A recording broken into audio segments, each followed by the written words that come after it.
안녕하세요. 정소영의 아젠다입니다. 오늘은 우리가 공부하고 있는 6가지 세계관이 생물학의 분야에서는 어떻게 적용되고 있는지를 살펴보도록 하겠습니다. 먼저 생물학이란 영어로 biology죠. 이때 bio, B-I-O라는 말은 life, 그 생명을 뜻합니다. 그래서 생물학은 생명에 대한 학문, 즉 생명의 기원과 본질에 대한 학문을 말한다고 정의할 수 있겠습니다. 생명의 기원이 무엇인가? 어떻게 이 세상에 생명이라는 것이 생기게 되었는가, 시작되었는가 하는 질문은 모든 세계관에 있어서 시작점이 되고 가장 결정적인 질문이 될 수 있을 것 같습니다. 다 아시다시피 생명이 창조되었는가 혹은 진화되었는가 라는 질문은 단순히 생명의 기원을 논쟁하는 차원이 아니라 창조자의 존재를 인정하는가, 인정하지 않는가 하는 신학적이고 철학적인 문제를 야기하고 또 창조자의 존재 여부는 인간의 존재 이유와 가치를 결정짓는 문제이기도 하기 때문입니다. 그러면 사람들은 태초에 생명이 어떻게 생겨났다고 믿고 있을까요? 제가 여기서 믿고 있는가 라는 말을 썼는데요.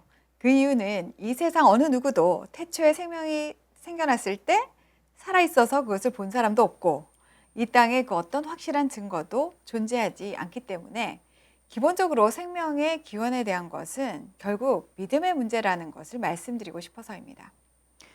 생명의 기원에 관한 한 기독교와 이슬람을 제외한 다른 모든 세계관은 다윈의 진화론을 기반으로 하고 있습니다. 이렇게 진화론에 기반한 인본주의, 마르크스주의, 뉴에이지, 포스트 모더니즘 등은 모두 인간을 우주의 중심으로 놓고 생각하는 인본주의라는 말로 요약할 수 있습니다.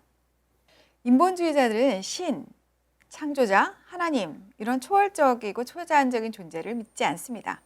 이들은 눈에 보이는 물질의 세계, 자연의 세계, 또 인간의 이성으로 파악할 수 있는 범위 안에서만 생각하기 때문에 신이란 존재가 있다고 가정하지 않고 생명의 기원을 가장 설득력 있게 설명하고 있다고 생각되는 다윈의 진화론을 신봉합니다. 진화론의 핵심 개념은 자연선택설입니다. 아무런 목적도 계획도 없는 상태에서 치열한 생존 경쟁 가운데 적자 생존이 이루어진 거죠.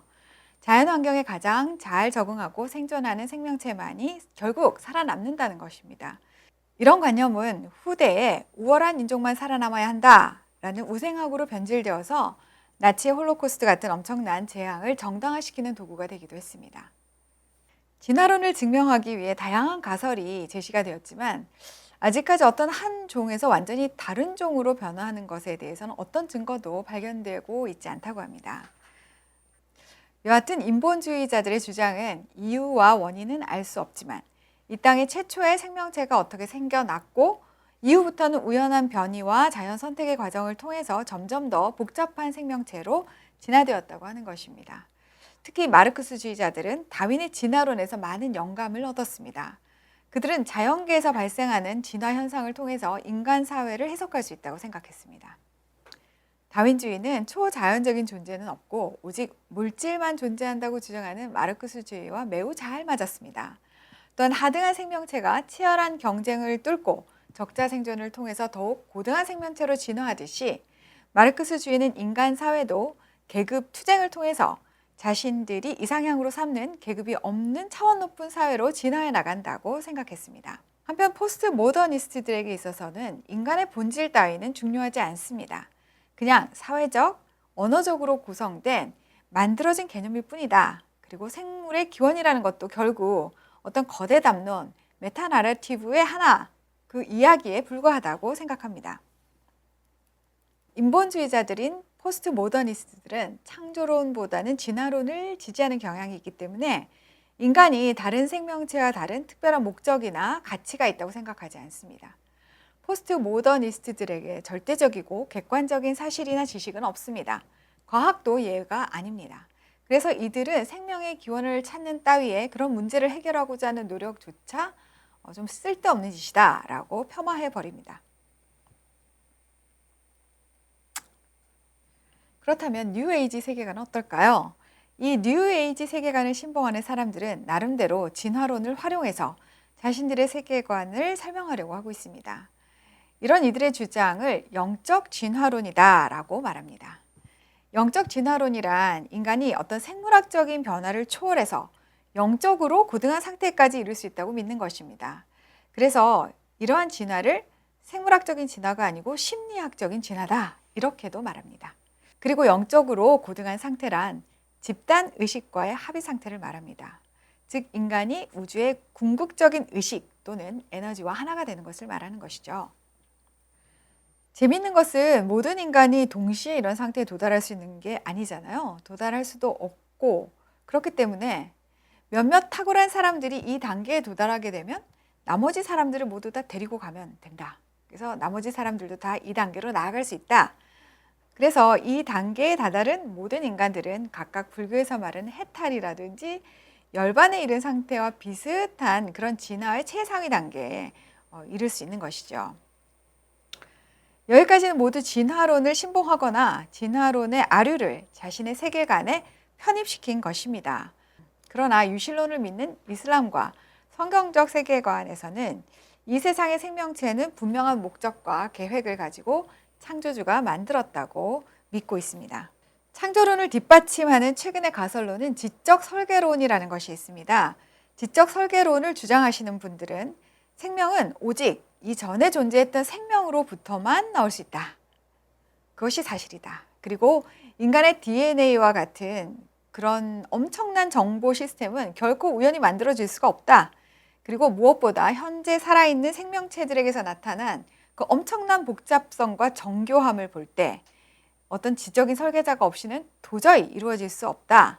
그렇기 때문에 그 지적인 설계자가 기독교에서 말하는 하나님이든 아니든 간에 여하튼 어떤 지적인 설계자가 있다라고 믿는 것이죠.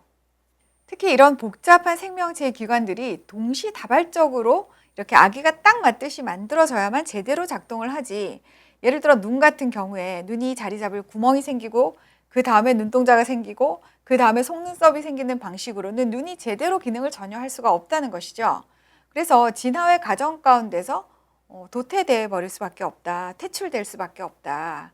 그러니 이것이 동시다발적으로 만들어지는 것이 가능하게 하는 그 누군가, 그런 지적인 설계자가 있다고 생각하는 것이죠. 물론 아직도 지적 설계론에 반대하는 과학자도 많고 또 진화론에 찬성하는 분들도 많습니다.